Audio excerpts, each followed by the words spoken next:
Hello friends, हमारे channel just ordinary channel में आपका स्वागत है। आज हम बात करेंगे introduction of intellectual property right की बौद्धिक संपदा विधि का परिचय। तो हम जिस पॉइंट पे डिस्कस करेंगे वो है आईपीआर का meaning, definitions, brief history, IPR का कॉन्सेप्ट और बेसिक डिविजन्स ऑफ आईपीआर और नेचर ऑफ आईपीआर। तो सबसे पहले meaning of IPR, intellectual property right का मीनिंग क्या है। Intellectual property is an intellectual work. ये एक ऐसा इंटेलेक्चुअल वर्क है जिसे ह्यूमन बीइंग अपने ब्रेन द्वारा कुछ क्रिएटिविटी करके कोई प्रॉपर्टी को प्रोड्यूस करता है, तो वो प्रॉपर्टी हमारी इंटेलेक्चुअल प्रॉपर्टी होती है। The term of intellectual property is related to human brain applied for creativity and invention. Human brain द्वारा की गई कोई खोज या कोई आविष्कार इंटेलेक्चुअल प्रॉपर्टी होती हैं। जैसे artist work, design, symbols, name, images, ये सब क्या है? एक आविष्कार है, एक खोज है ह्यूमन ब्रेन द्वारा। ये होता है हमारा इंटेलेक्चुअल प्रॉपर्टी। अब हम बात करेंगे इसकी डेफिनेशंस की।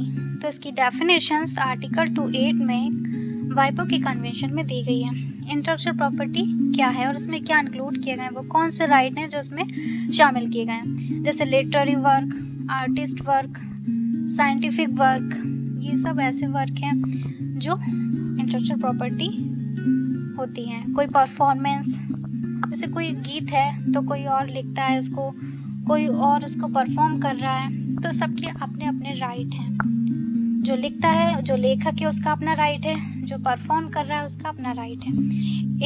Inventions in all fields of human Endeavour, scientific discoveries, industrial design, trademark, service mark, commercial names, designation, protection against unfair competitions. जो अनफेयर कंपटीशन होता है उसके अगेंस्ट प्रोटेक्शंस कौन दिलाता है? Intellectual property law. तो और इससे रिलेटेड जो अदर राइट्स हैं वो भी इंटेलेक्चुअल प्रॉपर्टी में आते हैं। कोई एक्टिविटी इसमें इंटेलेक्चुअल प्रॉपर्टी में आती है। अब हम बात करेंगे इसकी हिस्ट्री के बारे में। Intellectual property not a modern concept. ये कोई मॉडर्न कॉन्सेप्ट नहीं है, कोई नया कॉन्सेप्ट नहीं है, ये पहले से ही मौजूद है। सबसे पहले 1421 में पहली बार इटालियन इन्वेंटर को पेटेंट दिलाया गया। ड्यूरिंग द 1800 सदी के दौरान में, शुरुआती दौर में इंटेलेक्चुअल प्रॉपर्टी राइट को लेकर लेजिस्लेटिव बॉडीज पर चर्चा की गई।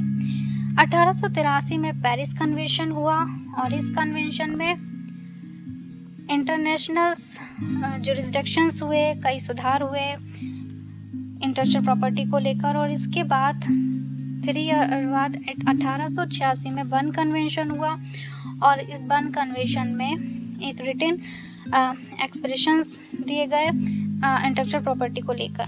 1891 में मैड्रिड एग्रीमेंट हुआ और ये मैड्रिड एग्रीमेंट में जो इंटेलेक्चुअल प्रॉपर्टी को लेकर फाइलिंग सर्विस लॉन्च की गई। Madrid system for the international registrations of marks, जो रजिस्ट्रेशन की इसमें इंटरनेशनल बेस पर बात की गई। 1893 में बर्बी एस्टेब्लिश्ड हुई और इसकी जो फुल फॉर्म है वो है united nation international bureaus for the protection of intellectual property. BIRPI एक फ्रेंच टर्म है और ये इस बर्बी कन्वेंशन में पेरिस और बर्न कन्वेंशंस को लेकर एडमिनिस्टर